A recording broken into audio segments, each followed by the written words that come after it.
ఎక్కడ డ్రాప్ చేయాలి నిన్ను? ఎక్కడ డ్రాప్ చేయాలా? ఎక్కడ డ్రాప్ చేయాలా?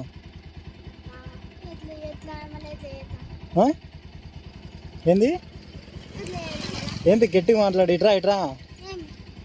ఎక్కడ డ్రాప్ చేయాలి నిన్ను? యాడాడా? పంచర్ షాప్ కాడా? మళ్ళీ పెట్రోల్ పోవివా నువ్వు? మరి ఫ్రీగా వద్దాం అనుకున్నావా? నేను పోన్నా అయితే? నేను పోన్నా మరి? వస్తావా? మళ్ళీ పెట్రోల్ పోవివా? నీతో డబ్బులు లేవా? నీతో డబ్బులు లేవా? మరి ఎట్లా?